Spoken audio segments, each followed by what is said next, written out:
what I had avoided seeing all my life. Which was?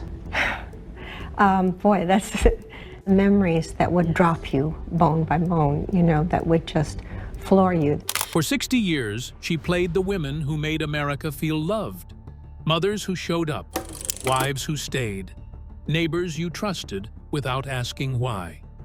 Then, at 71 years old, she sat down with a notebook and a pen, and she wrote the one sentence nobody in Hollywood ever expected from her. The house she grew up in was not safe. The man everyone called her father was the reason. Stay with us to know about more shocking details. Arrested at 73 on the Capitol steps on the 13th of December in the year 2019, a 73-year-old woman in a burgundy coat stood on the steps of the United States Capitol and waited to be handcuffed. Capitol Police zip-tied her wrists in front of her body, walked her to a processing van, and charged her with crowding, obstructing, and incommoding. 48 hours earlier, she had been seated in the presidential box at the Kennedy Center, accepting the highest honor the American cultural establishment gives to a working artist. She had worn a long gown. Tom Hanks had spoken about her on the red carpet. Pierce Brosnan had delivered her tribute. And now, 48 hours later, she was in plastic restraints with Jane Fonda beside her, protesting the federal government's refusal to treat climate change as a survival emergency. Before the officers reached her, she spoke into the microphone on the steps. She said she had come with her heart and her voice. She said she was a mother. She said she was a grandmother. She said the time was now. She told the crowd that sitting on a comfortable couch, wondering what to do, was no longer an option anyone could afford.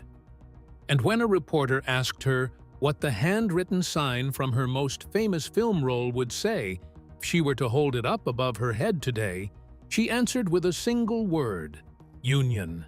She said it was time for all of us, in every respect, to come together.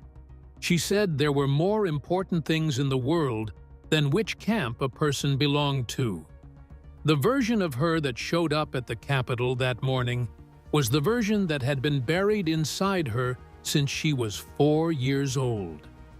To understand why a 73-year-old Academy Award winner was willing to be handcuffed in public, you have to go back to the little girl who was never allowed to feel safe in private. Back to the 5-year-old at the top of a staircase. Back to the man her mother had just married. The house in Altadena and the man on the stairs. Sally Margaret Field was born in Pasadena on the 6th of November in the year 1946. Her mother, Margaret, was a Paramount contract actress whom everyone in the family called Ba, after the sound a sheep makes. Her father, Richard, was a World War II Army captain who later worked as a pharmacist and whom Sally never called Dad. She called him. Her parents divorced when Sally was still a small child, and the split left Margaret raising 2 young children while trying to hold on to the edges of an acting career that was already beginning to fade. Her older brother, Ricky, would grow up to become one of the most respected theoretical particle physicists in the world. He became a Caltech postdoctoral researcher under the legendary Richard Feynman. He advised Stephen Wolfram during his doctorate. He helped build the Feynman field model that changed the way scientists understand quark jets. He and his sister took 2 very different roads out of the same childhood, but the exit door was the same for both of them. They both needed one.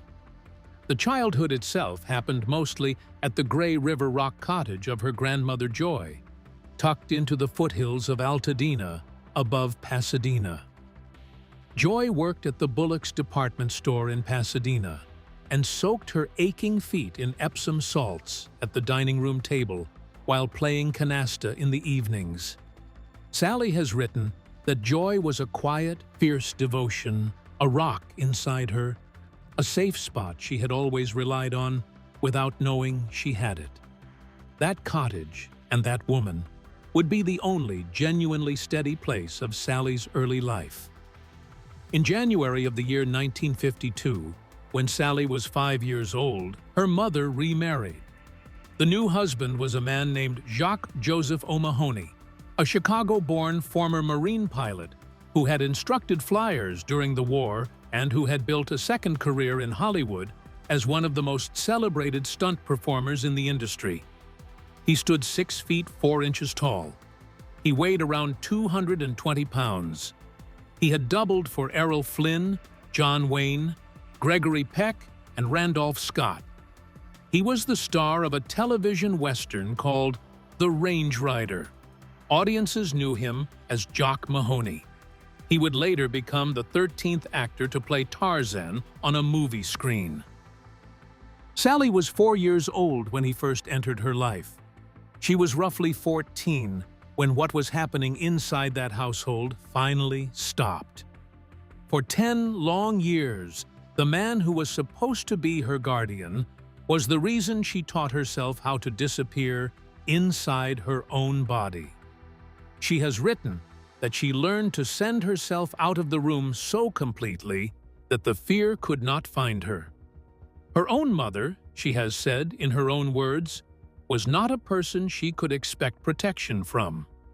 Then came another tough and uncertain chapter of her life. Gidget, the flying nun, and the agent who said no. In the summer of the year 1964, she was 18 years old. A graduate of Birmingham High School in Van Nuys, and one of 75 young actresses auditioning for a new family comedy about a California surfer girl. She won the role. Her salary was $500 a week. The show was called Gidget. It premiered on ABC on the 15th of September in the year 1965. It was canceled after a single season of 32 episodes. The ratings spiked during the summer reruns. By then, it was too late. What followed was a situation comedy called The Flying Nun, about a 90-pound novice whose oversized habit allowed her to catch updrafts and fly across the rooftops of a Puerto Rican convent. Sally turned it down. Her stepfather, Jock Mahoney, at the personal request of the producer, drove over to her apartment and told her that if she refused this role, she might never work again. She took it because she was afraid. She hated almost every day of it. In a 2004 interview with the Archive of American Television, she said it was drivel, that there was not a single piece of it that contained any real human behavior. Bob Hope and the other comedians of the era built entire monologues out of mocking the show, and she has said she could never tell the difference between the jokes that were aimed at Sister Bertrille and the jokes that were aimed at her personally. During the 3rd season, she was pregnant with her first son. Producers hid her belly behind books and long camera shots. She called herself a walking sight gag. She had married a man named Stephen Craig on the 16th of September in the year 1968 in Las Vegas. Her memoir reveals that his proposal was not actually a proposal. It was an ultimatum. He told her that she could marry him or he could marry somebody else. Her 2 older sons arrived during those years. Peter on the 10th of November in 1969. Eli on the 25th of May in 1972. The marriage ended in divorce in December of 1975. And somewhere inside those lost sitcom years, the Flying Nun's older co-star, Madeline Sherwood, found Sally collapsed and sobbing on the soundstage floor at the end of the first season. Madeline walked her directly to the Actors Studio West. The teacher who changed her life was named Lee Strasberg. He looked at her the first day and asked her why she was there. She said she wanted to be an actor. He told her she already was one. She told him, yes, but not the way she wanted to be. Around the same time, An agent sat across a desk from her and told her she was not pretty enough for film, not good enough for film, and that situation comedy was the appropriate home for a cute little girl next door who had the brain of a pea. She told him he was fired. Sybil, Norma Ray, and Two Little Gold Men. In the year 1976, everything that Hollywood had decided about her stopped being true. She was cast as the title character in a 4-hour television film called Sybil, based on a real woman who lived with what was then called multiple personality disorder. Joanne Woodward played her psychiatrist. Sally has said that she knew nobody in the production wanted her, and that she understood she had to be so good that the people in the room would be unable to turn their faces away from her. She won the Emmy for the performance. And yet, on the night of the ceremony in September of the year 1977, she watched her own award alone in a rented condominium with the sound on the television turned all the way down. The man she was living with at the time had discouraged her from attending. 3 years later came a woman named Norma Ray Webster.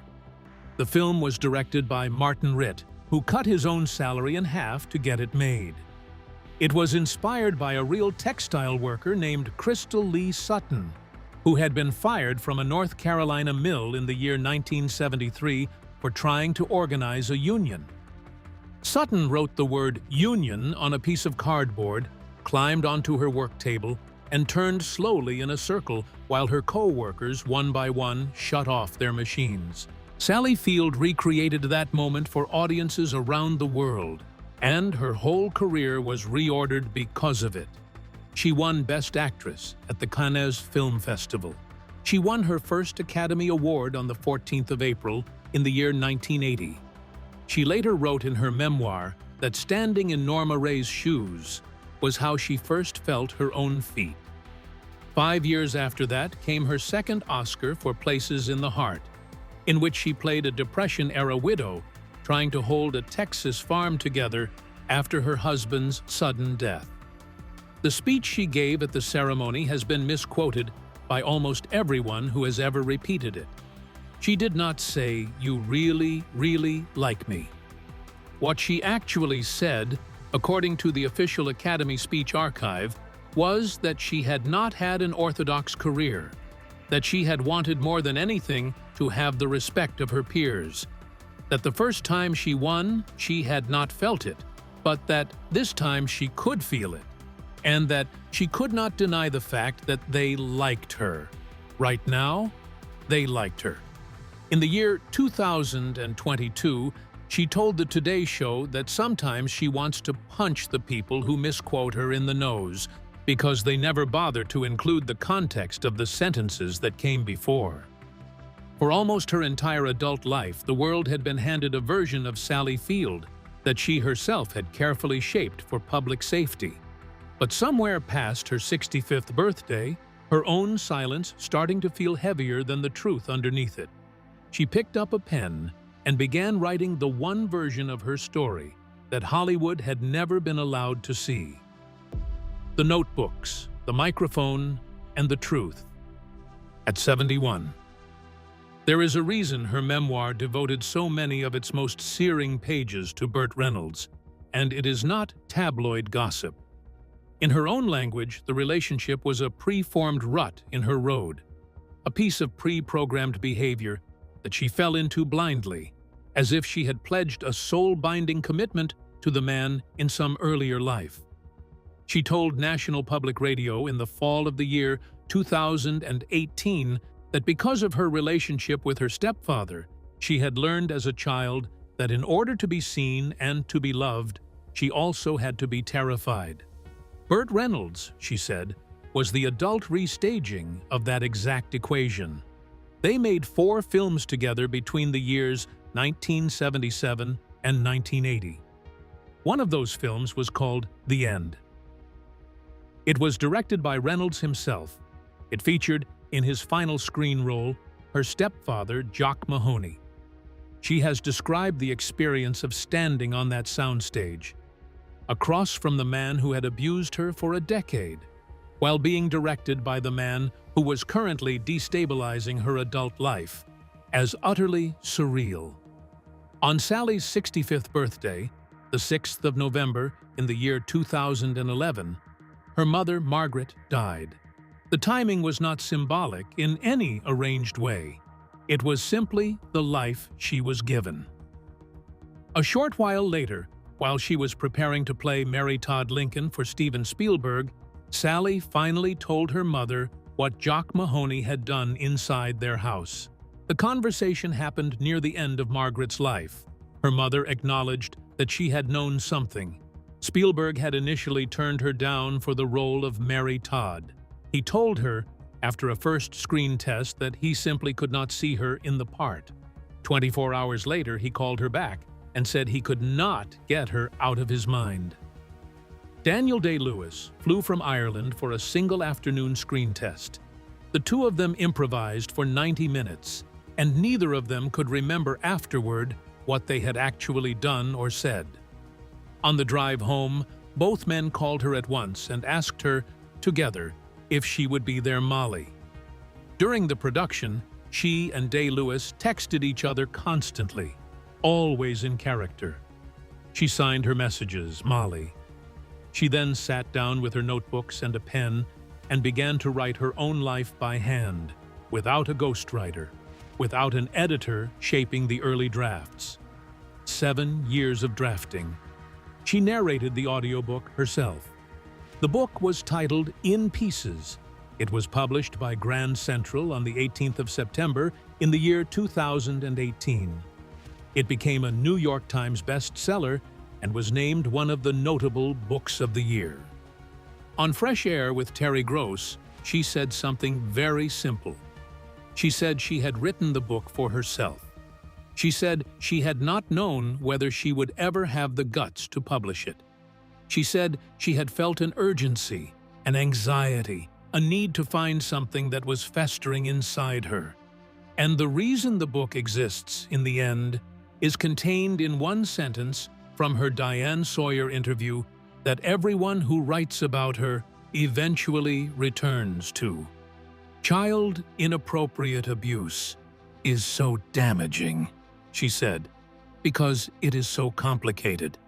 There is never just one feeling. Once a woman in her 70s has finally said the hardest sentence of her life out loud, everything that comes after it begins to sound different, including the way she talks about her own children, her own politics, and the life she is finally free enough to put her name on. The life she chose to name. In the year 2012, her youngest son, Sam Greisman, stood at a Human Rights Campaign dinner and introduced his mother.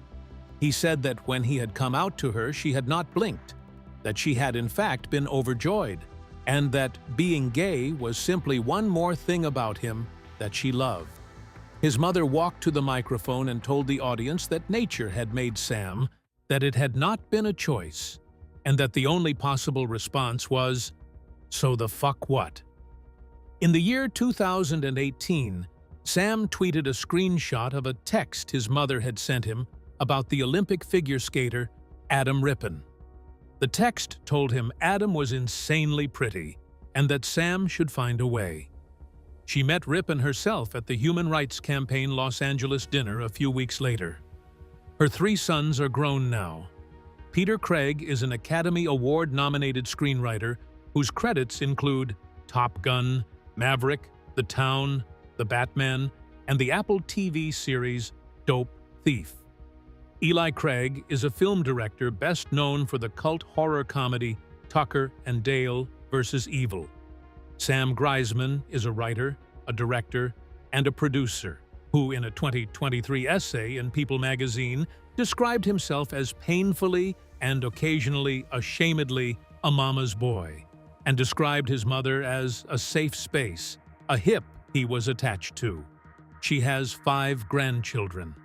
At the Screen Actors Guild Life Achievement Ceremony on the 26th of February in the year 2023, Andrew Garfield presented her award. He said she had never drunk the Kool-Aid of her own brilliance, that she had never gotten high on her own supply. Dolly Parton delivered a taped tribute and said that in this particular case, the letters SAG stood for Sally Always Great. Sally herself walked to the microphone, told the story of the freezing Malibu beach, where she had first stood in front of a camera in the fall of the year 1964, and ended her speech on 3 words that read like a thesis statement for her entire life. Easy is overrated. If this story reached something in you today, share your thoughts in the comments below and tell us which Sally Field moment stays with you most.